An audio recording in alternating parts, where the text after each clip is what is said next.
Siyaljori Vedanta electro steel में बीते बृहस्पतिवार की शाम को हादसे में एक ठेका श्रमिक की मौत हो गई। आनंद फानन में बोकारो सदर अस्पताल भेजा गया। इसकी सूचना मिलने पर मृतक के परिजनों ने अस्पताल पहुंचकर मृतक के शव को अस्पताल में उतरने से रोक दिया और वापस एम्बुलेंस समेत शव को कंपनी में लौटा दिया।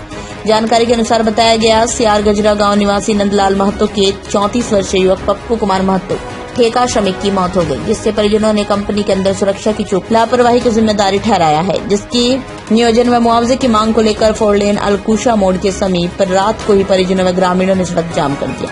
कंपनी की गाड़ी को पूरी तरह आवागमन बाधित कर दिया गया। शुक्रवार को 12 बजे तक जाम रहने के बाद नींद खुली। सियालजोरी थाने में कंपनी के अधिकारी, प्रशासन, मृतक के परिजनों और आंदोलनकारी जयराम महतो की मौजूदगी में वार्ता हुई, जहां मृतक के परिजनों को 15 लाख रुपया परिजनों को नियोजन मांग की। यहाँ वेदवता के अधिकारी ने मृतक के परिजनों को 15 लाख रुपया RTGS कर दिया गया और योग्यता के आधार पर नियोजन देने की बात पर सहमति बनी।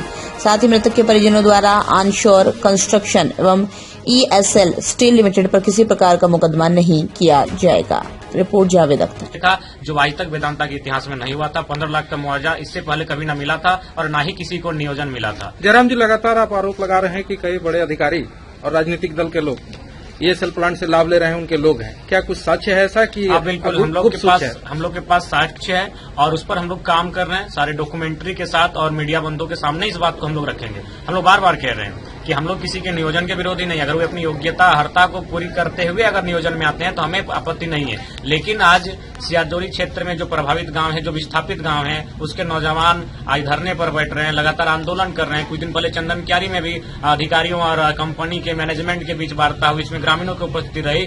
लेकिन हमारा यही सवाल है कि जमीन हमने दिया है, स्थानीय हम लोग हैं, बेरोजगारी से हम लोग तंग हैं, विस्थापित हमें, प्रभावित हमें, और यदि किसी बाहुबल और जो लोग सत्ता में है, जो संवैधानिक पदों पर होकर असंवैधानिक तौर पर अपने रिलेटिव्स को अगर कंपनी में कार्यरत रखते हैं तो ये दुर्भाग्य का विषय है। इसीलिए हमारा आंदोलन अभी चलेगा। क्या मांग करते हैं? हम लोग मांग यही करते हैं कि आज तो चूंकि आकस्मिक घटना थी, आज तो हमें तो लड़ना ही था, लेकिन आज की घटना के बाद भी हमारा आंदोलन कंपनी में चलेगा और विगत कुछ महीनों से हम लोग एक नई रणनीति के साथ चल रहे हैं, जिसको लेकर आने वाले पिछले सप्ताह भी एक कार्यक्रम होगा, आंदोलन होगा। तो हमारी मांग को लेकर चली रही। मांग यही है कि भाई जो स्थानीय है पहले उनको योग्यता के आधार पर नौकरी दी जाए। उनकी जो योग्यताएं हैं, जिनकी जमीनें ली गई हैं, जिन्होंने जमीन दान दिया है, अपना भूदान दिया है, सबसे पहले आप प्राथमिकता उनको दें। उसके बाद अगर SP मैडम को दीजिए, SP की पत्नी को दीजिए या DC की पत्नी को दीजिए, हमें कोई आपत्ति नहीं है। लेकिन पहली प्राथमिकता उनको मिलनी चाहिए जिनके पूर्वजों की जमीनें गई है, जो कंपनी के द्वारा जो भी केमिकल्स बहते हैं, जो भी हवा प्रदूषित हवा बहती है, उससे प्रभावित होते हैं, जान माल की क्षति होती है, उनके खेत खलिहान बंजर होते हैं। तो लाभ अगर किसी को मिलना चाहिए तो स्थानीय लोगों को मिलना चाहिए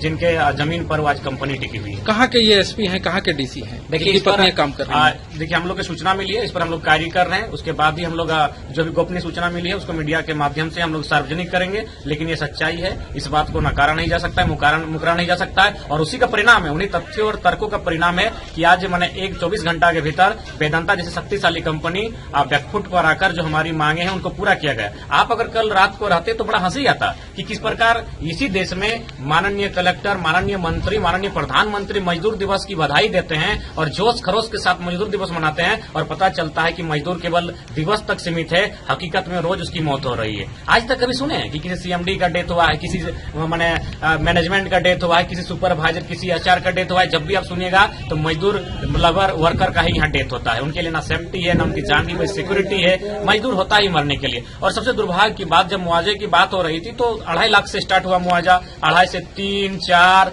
6, 8, 9, 11, 12 और 15 लाख तक यार का डेथ हुआ है। जब भी आप सुनिएगा तो मजदूर वर्कर का ही यहाँ डेथ होता है। उनके लिए ना सेफ्टी है, ना उनकी जान की कोई सिक्योरिटी है। मजदूर होता ही मरने के लिए। और सबसे दुर्भाग्य की बात, जब मुआवजे की बात हो रही थी तो 2.5 लाख से स्टार्ट हुआ मुआवजा। 2.5 से 3, 4, 6, 8, 9, 11, 12 और 15 लाख तक। यानी जैसे साग सब्जी का नाम लगाया जाता है, बोली लगाया जाता है साग सब्जी का, जैसे मुर्गी चेंगना का बोली लगाया जाता है, पटरू छगरी का बोली लगाया जाता है, उस प्रकार मजदूर की मौत का यहाँ बोली लग रहा था।